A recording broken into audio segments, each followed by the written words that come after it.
सलाह अल-दीन अयूबी 1137-1193 एक अजीम मुस्लिम सिपा सालार और फाते थे जो अयूबी सल्तनत के बानी थे। वो तारीख में अपनी बहादुरी, दानिशमंदी और ख़ास तौर पर सलीबी जंगों में अपनी शानदार फतूहात की वजह से मशहूर है। इब्तिदाई जिंदगी सलाह अल-दीन अयूबी 1137 या 1138 में तकरीब मौजूदा इराक में पैदा हुए। उनका असल नाम यूसुफ बन अयूब था और वो एक कुर्द खानदान से ताल्लुक रखते थे।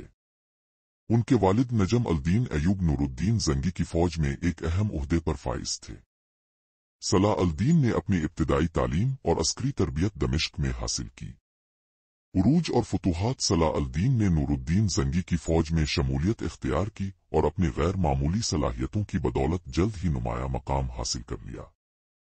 1169 में वो मिस्र के वजीर आजम बने और बाद में फातमी खिलाफत का खात्मा करके मिस्र में सुन्नी खिलाफत बहाल की।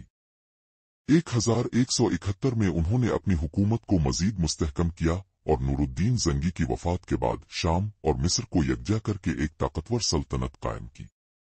सलीबी जंगें और बैत अल मक़दस की फतह 1187 में सलाह अल-दीन अयूबी ने मशहूर जिंग होते में सलीबियों को जबरदस्त शिकस्त दी और यरूशलम बैत अल मक़दस को आजाद कराया जो कि 88 साल से ईसाइयों के कब्जे में था। उनकी नरमी और रहम दिल्ली की वजह से यूरोपी मौरखीन भी उनकी अजमत के कायल हैं। आखिरी दिन और वफात सलाह अल-दीन 1193 में दमिश्क में इंतकाल कर गए। उनकी वफात के वक्त उनके खजाने में इतनी दौलत भी नहीं थी कि उनकी तजहीज और तकफीन का मुनासिब इंतजाम हो सके, क्योंकि वो अपनी दौलत अवाम की फलाह व बहबूद पर खर्च कर चुके थे। सलाह अल-दीन अयूबी को आज भी एक अजीम जंगजू, आदिल हुक्मरान और इस्लामी तारीख के हीरो के तौर पर याद किया जाता है।